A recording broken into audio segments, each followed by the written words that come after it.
Bonjour à tous et à toutes. Aujourd'hui, je suis avec Aline. Bonjour. Aline, est-ce que tu peux te présenter tout simplement?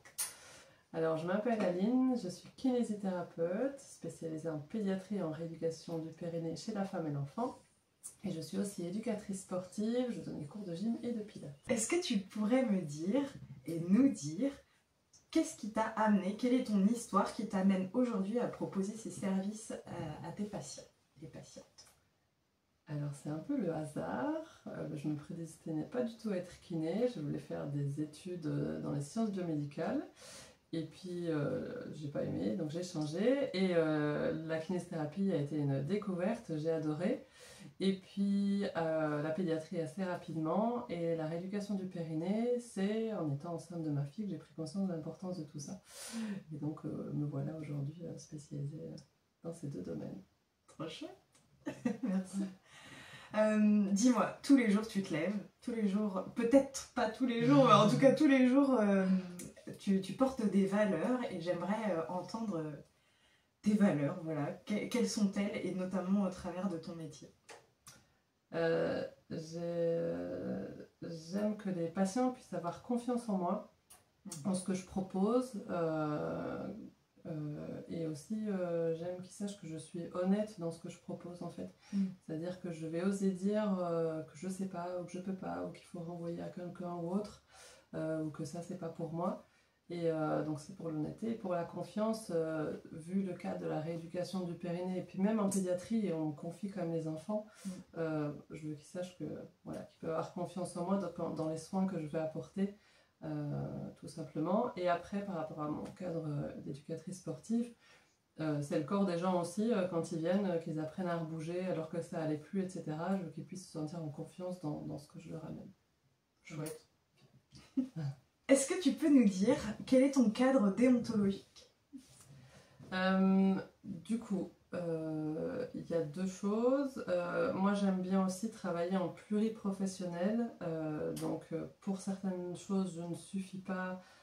Donc, j'aime bien référer à d'autres professionnels de santé, que ce soit sage-femme, psychomotricienne, gynécologue, etc., pédiatre. Et après, ma pratique se base sur ce qu'on appelle le BP, Evidence-Based Practice. Donc, c'est entre mon expertise professionnelle, la valeur scientifique et le patient en fait.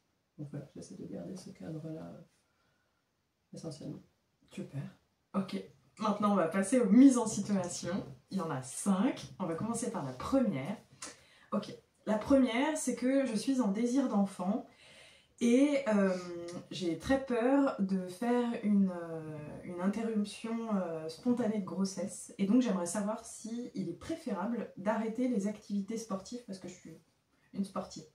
Ok. Théoriquement, non.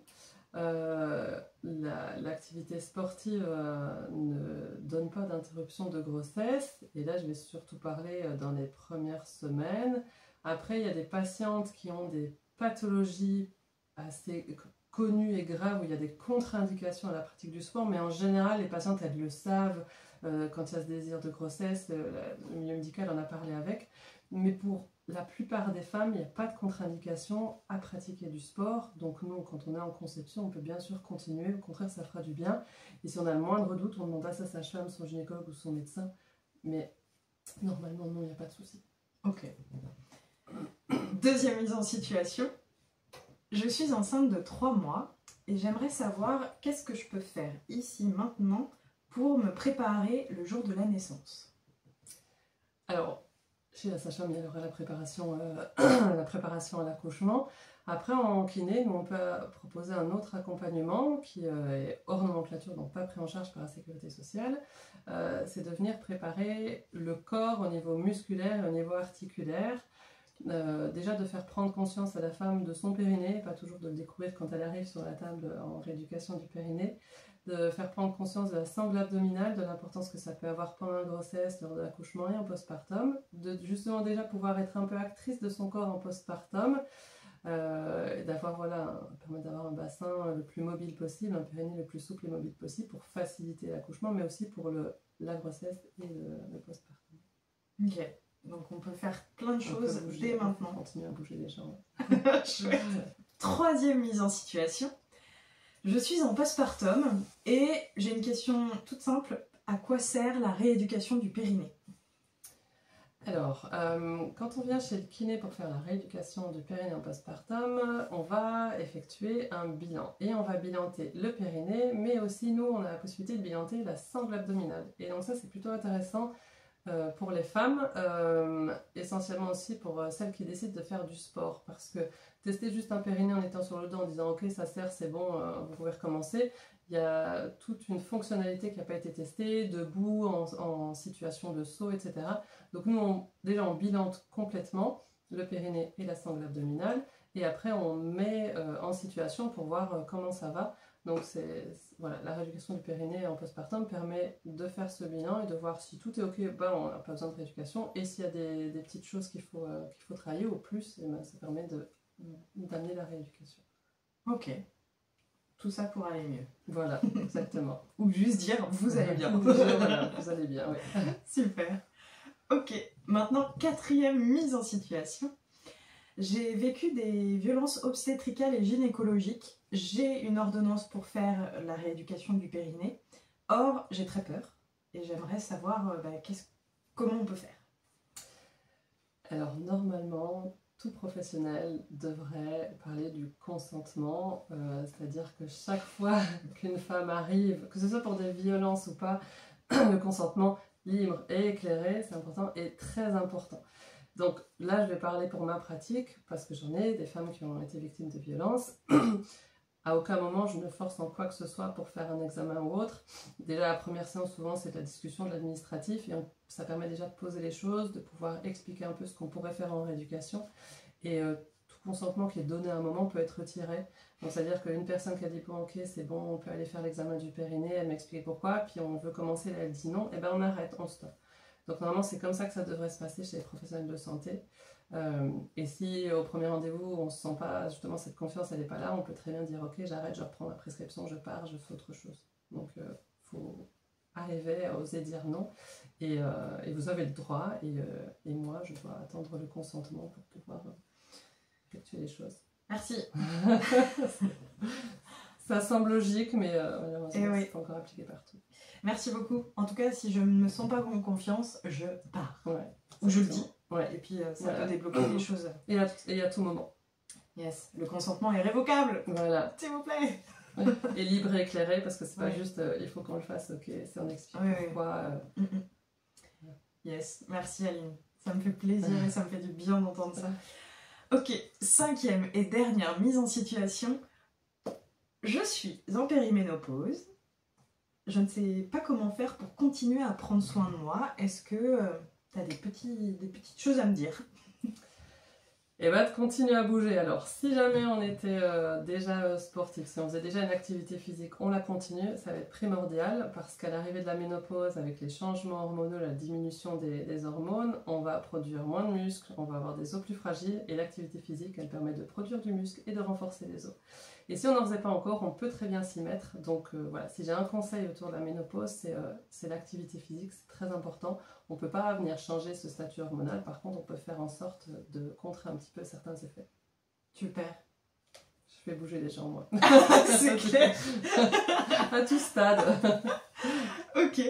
Maintenant, les mises en situation sont terminées et on va passer aux astuces. Aline, est-ce que tu aurais des astuces à offrir aux parents qui nous écoutent ou nous regardent? Oui, bien sûr. Il y a une première, c'est par rapport à la motricité. J'anime des ateliers, puis je vois beaucoup de bébés avec des retards, et donc il y a plein de parents qui me parlent de la motricité. Et moi, s'il y a bien quelque chose vers lequel je peux envoyer, c'est ce bouquin de Michel Forestier. Alors, il n'y a aucune... comment est-ce qu'on dit déjà? Intérêt commercial. Oui, il n'y a aucun intérêt commercial, voilà, je reçois rien, etc. Mais par contre, c'est un des rares livres super bien documentés et avec plein d'images pour les parents. Moi, je propose de mettre ça sur la liste de naissance. Et comment il s'appelle? Pardon, de la naissance au premier pas. Ok, voilà. Michel Forestier. J'en connais pas d'autres qui sont aussi bien que celui-là. Ok, super. Puis elle est kiné, alors. Ok, donc à mettre sur la liste de naissance. Voilà, c'est ça. Après les deux autres, il y en a un, c'est de la prévention, parce que je suis parfois amenée à m'occuper de bébés victimes du syndrome de bébé secoué. Et donc on entend souvent dire de ne jamais laisser pleurer son bébé. Il y a un moment où en tant que parent, quand la pression monte, qu'on n'a pas dormi, on ne sait pas aller, on n'a pas mangé, enfin quand plus rien ne va et qu'on se sent un peu à bout et qu'on en viendra à faire des mauvais gestes, il vaut mieux aller, comme on dit, placer son bébé dans son lit sur le dos en lieu sûr, sortir, respirer, aller peut-être téléphoner à quelqu'un, voilà, trouver une personne ressource pour nous aider, se poser et peut-être revenir en étant mieux que de passer sur un geste dont on regrettera toute sa vie. Donc voilà, on a le droit dans certains cas de laisser son bébé pleurer comme ça si c'est pour le bien du bébé et de soi. Merci beaucoup. Super important. Ouais, merci beaucoup pour cette prévention essentielle. Ouais, et du coup le deuxième aussi, par rapport à l'expérience que j'ai en tant que kiné des parents qui viennent ici, c'est les parents qui viennent complètement flipper de mille et un conseils qu'ils ont reçus ou injonctions ou autres, c'est dire aux parents de se faire confiance. Bien sûr, il y a plein de choses qu'on fait qui ne sont pas parfaites, mais faites-vous confiance et si vous avez un doute sur des infos qu'on vous a données, essayez d'aller trouver des bonnes personnes ressources. Parce que tant dans l'entourage que dans parfois certains professionnels, on peut avoir un peu de tout comme information, pas savoir où faire le tri, être perdu. Et donc, mais voilà, faites-vous déjà confiance en priorité. La petite graine de confiance. Voilà, exactement. Ok. Ok, merci Aline. Eh bien, où est-ce que je peux te retrouver, tout simplement? Quelque part dans le Perche.